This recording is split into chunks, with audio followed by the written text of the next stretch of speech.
It's an honor to be here.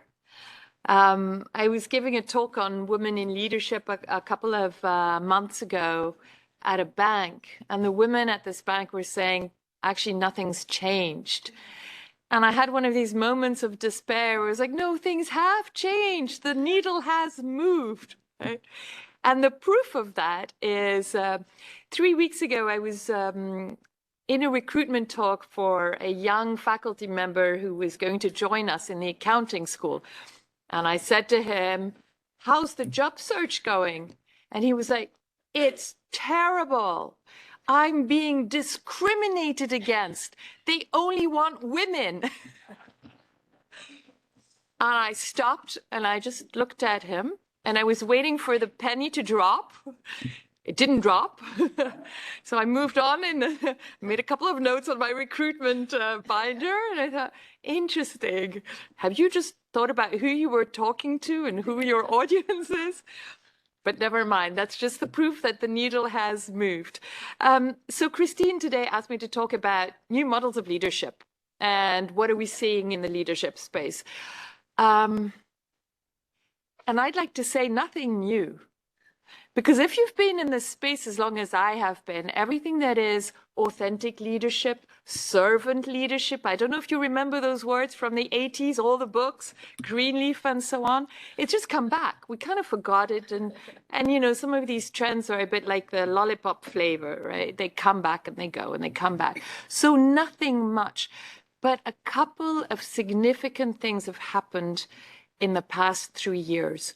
First, women were particularly strong leaders during COVID. So all the data, yes, kudos to you.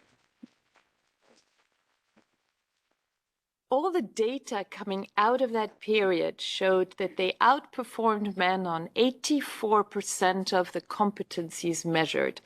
And this was a study done on 60,000 employees. It's not a small database. Overall, they were better at communication. And I don't know if you remember this thing, women talk too much, right? Communication, they were very good at inspiring, and they were very good at collaborating. Now, part of that, unfortunately, also has its source in the imposter syndrome. Because women think they're not as good as they are, they tend to staff their teams better. They work with their teams more, and therefore they collaborate more because they're trying to compensate for perceived weaknesses in their qualities and their leadership styles. Why does this matter? Because as we've seen with post-COVID, with the Me Too movement and so on, the organization of tomorrow is a lot more empathetic. It is more purpose-led. It is more aligned with leadership qualities that are typically associated with women. Now, to be honest, what matters to me is whether you're an efficient leader or not whether you're a man or a woman. And sometimes I get bogged down in that debate, right? I just want us to be great leaders and recognized as such. And it so happens that our qualities correlate today with what the world is looking for. So that's why that matters. If you look at the organization of tomorrow, it's built on trust. My 18-year-old, when he was 18, he's 23 now, my 18-year-old said to me once, Mom, I want to be a journalist. I said, okay, so why do you want to be a journalist? He's studying journalism now, so he hasn't changed, right?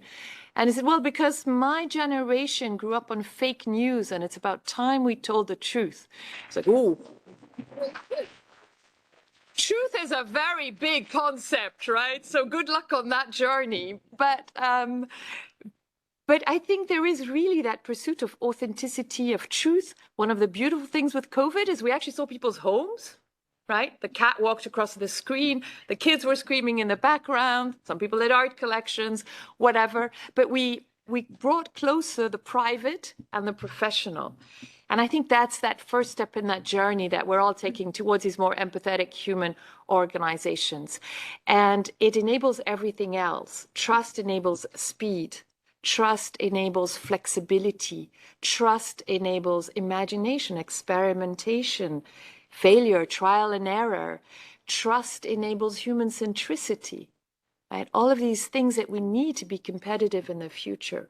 So I guess a short answer to your short question is there is no new model of leadership. There is a reinforcement and a recognition of a certain type of leadership that is very feminine in its attributes and which is very well aligned with what we're looking for today.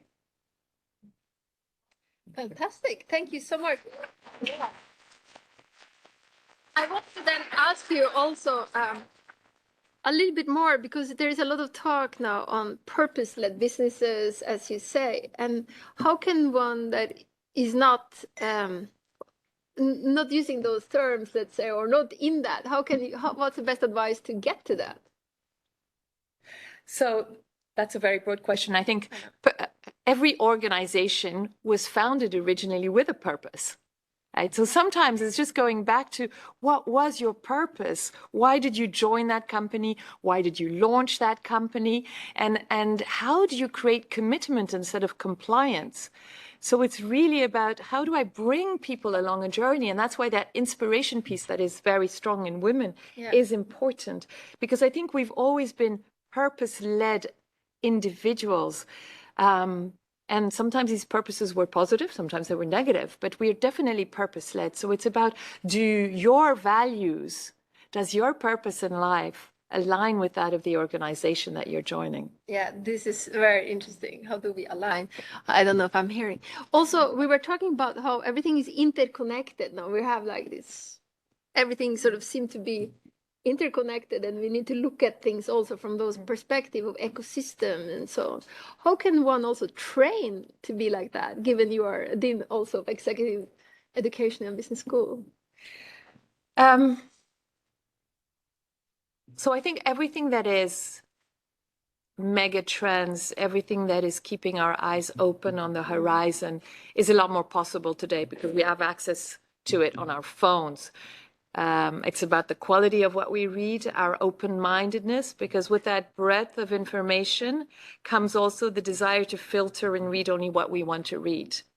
So I think one of the privileges of being in academia is we're always confronted to young people who challenge us, who push us away from our comfort zones. So if you can engage, one, for example, indication, and you can all think about this, of creativity, and therefore understanding those weak signals, is whether you have groups of friends that you cannot invite to the same dinner at your house. Right? Because that says whether you engage with very different individuals. Right?